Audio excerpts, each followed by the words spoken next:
दोस्तों, अगर आप एक सीएससी बीएलई हैं, कॉमन सर्विस सेंटर संचालक हैं, तो आप सभी के लिए बहुत बड़ी अपडेट निकल के आ चुकी है। सीएससी के अंदर एक और नई केंद्र सरकार की सर्विस है, जहां पर सीएससी बीएलई काम करके प्रति रजिस्ट्रेशन 40 रुपये तक का कमीशन प्राप्त कर सकते हैं।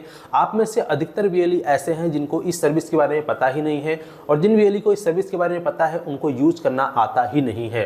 आज की इस वीडियो में जानेंगे कि आप सभी किस प्रकार से अपनी सीएससी आईडी के माध्यम से उस सर्विस को यूज करेंगे। और सबसे अच्छी बात यह है कि इस सर्विस को सभी राज्य के बीएलई यूज कर सकते हैं, और हर एक ग्रामीण क्षेत्र में, हर एक शहरी क्षेत्र में इस सर्विस का इस्तेमाल किया जाता है। तो अगर आप एक सीएससी बीएलई हैं और आप सभी इस सर्विस में काम करने के इच्छुक हैं, तो वीडियो को शुरू से लेकर अंत तक देखना। आज की इस वीडियो में मैं आपको कंप्लीट जानकारी बताने वाला हूं कि किस प्रकार से आप लोग सीएससी डिजिटल सेवा पोर्टल के माध्यम से इस सर्विस का यूज कर सकते हैं। तो चलिए ले चलता हूं आपको डिजिटल सेवा डैशबोर्ड की स्क्रीन पर, और वहां पर ले चलकर आप सभी को दिखाता हूं सर्विस के बारे में। तो चलिए शुरू करते हैं। तो सबसे पहले आप सभी को अपनी सीएससी आईडी पासवर्ड को डिजिटल सेवा पोर्टल में लॉगिन कर लेना है। लॉगिन करने के बाद आप सभी को यहाँ पर सर्च आइकन पे आना है, और यहाँ पे आपको सर्च कर लेना है सीपीजी। इतना सर्च करेंगे आप सभी के सामने यहाँ पर एक ऑप्शन आएगा, registration of grievance through सीपीजी RMS in government.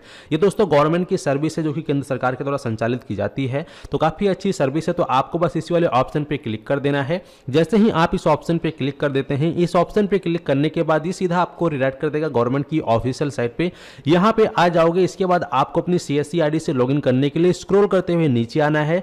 Digital सेवा कनेक्ट का एक ऑप्शन दिखाई देगा, आपको इस वाले ऑप्शन पे क्लिक कर देना है अपनी सीएससी आईडी से लॉगिन करने के लिए।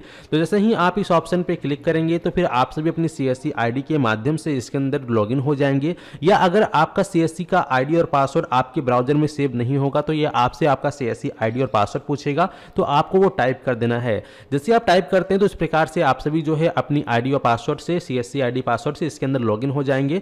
लॉगिन हो जाने के बाद आप सभी का जो नाम है यहाँ पर शो हो जाएगा। अब यहाँ पर आप सभी को इस सर्विस को यूज करने के लिए यहाँ पर एक ऑप्शन दिखता है, लोड पब्लिक ग्रीवेंस। आपको इस वाले ऑप्शन पे क्लिक कर देना है। जैसे इस ऑप्शन पे आप क्लिक करते हैं तो यहाँ पे कुछ टर्म्स एंड कंडीशन बताए गए हैं किसके बारे में आप यहाँ पर जो है डिटेल्स यानी कि रजिस्ट्रेशन नहीं कर सकते हैं। तो यहाँ पर आप सभी देख सकते हैं। इसके बाद आपको टर्म्स एंड कंडीशन को एग्री करना है और आपको सबमिट बटन पे क्लिक कर देना है।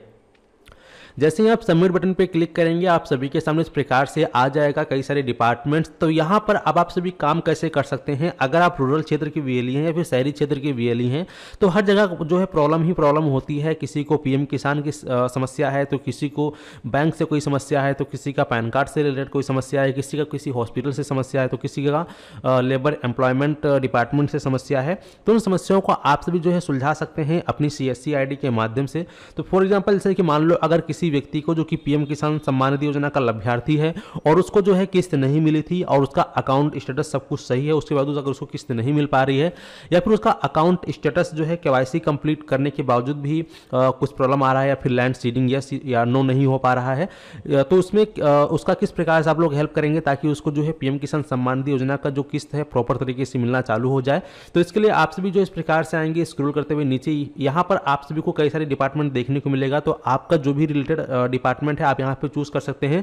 जैसे कि यहाँ पे पीएम किसान का डिपार्टमेंट नहीं है, तो यहाँ पे हम जो है मिनिस्टर डिपार्टमेंट स्टेट गवर्नमेंट पे क्लिक करेंगे। इसके बाद यहाँ पर कई सारे ऑप्शंस आएगा।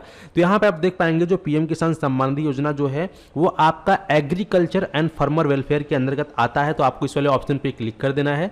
जैसे ही आप इस ऑप्शन पे क्लिक कर देते हैं, इस ऑप्शन पे क्लिक करने के बाद आप सभी के सामने इस प्रकार से कई सारे ऑप्शंस आएंगे। तो यहाँ पे आपको सिलेक्ट मेन कैटेगरी में आना है और यहाँ पे आपको इस प्रकार से क्लिक करना है। यहाँ पे आपको कई सारे ऑप्शंस देखने को मिलेगा। तो यहाँ पे मान लो मुझे पीएम किसान सम्मान निधि योजना से रिलेटेड जो है रजिस्ट्रेशन करना है, तो यहाँ पे देख पाएंगे पीएम किसान रिलेटेड इशू, हम इस पर क्लिक करेंगे। जैसे ही आप इस पर क्लिक करोगे, क्लिक करने के बाद आप सभी के सामने नेक्स्ट स्टेप आएगा, नेक्स्ट लेवल कैटेगरी, आपको इस पर क्लिक करना है और उस व्यक्ति को किस प्रकार की प्रॉब्लम आ रही है पीएम किसान योजना के अंतर्गत, तो आप यहाँ पे उसका जो है डिटेल्स को आप सेलेक्ट करेंगे। जैसे फॉर एग्जाम्पल यहाँ पे सकते हैं benefit received in wrong account change the account number, यानी कि अगर उस व्यक्ति का जो है जो किस्त मिल रहा है वो किसी गलत अकाउंट में जा रहा है, तो आप अकाउंट चेंज करने के लिए यहाँ से रिक्वेस्ट लगा सकते हैं।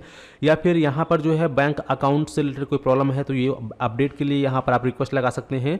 या फिर यहाँ पर आप देख सकते हैं आप सभी को इस प्रकार से अगर आपका डॉक्यूमेंट अप्रूवल नहीं हो रहा है, स्टेट गवर्नमेंट के द्वारा रुका हुआ है, जैसे कि मान लो आपने अपडेट करवाया था ऑनलाइन और वो अब पेंडिंग में है, तो यहाँ पे अगर आप वो रजिस्टर करते हैं तो उस व्यक्ति की प्रॉब्लम को जो है सॉल्व कर दिया जाएगा। या फिर आप सभी और नीचे आएंगे, यहाँ पे देख सकते हैं अगर उस व्यक्ति का जो है किसान किस्त जो मिलता था अगर वो इंस्टॉलमेंट रुक चुका है तो आप इस पर क्लिक करेंगे। क्लिक करने के बाद यहाँ पर जो है प्रॉपर तरीके से आपको हिंदी या इंग्लिश जो भी लैंग्वेज अच्छे से आती है उस लैंग्वेज में आपको यहाँ पे प्रॉपर तरीके से उसकी पूरी डिटेल्स, उसकी पूरी प्रॉब्लम को लिखना है। और यहाँ पर हो सके तो उसका जो पीएम किसान योजना का जो स्टेटस होता है, ठीक है, बेनिफिशियरी स्टेटस, उसको ओपन करना है और उसका एक स्क्रीनशॉट लेकर आपको यहाँ पे अपलोड करना है और नेक्स्ट पे क्लिक करके आप यहाँ पे रजिस्टर कर सकते हैं केस उसका। जिसके बाद उसका जो प्रॉब्लम है वो लगभग जो है 15 से 20 दिन के अंदर सॉल्व कर दिया जाएगा और उस व्यक्ति को जो है जो प्रॉब्लम थी किस्त वाली वो उसका सॉल्व करके उसको किस्त मिलना चालू हो जाएगा।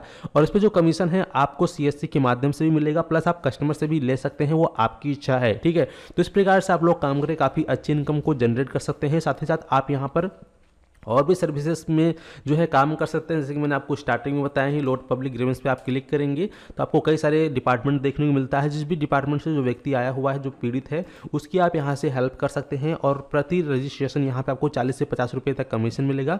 प्लस अगर आप कस्टमर से लेना चाहें तो आप ले सकते हैं, ठीक है। उम्मीद करते हैं कि आप लोग अच्छे से समझ गए हैं। चलिए मिलते हैं आपको एक नए वीडियो में नए टॉपिक के साथ, तब तक के लिए धन्यवाद।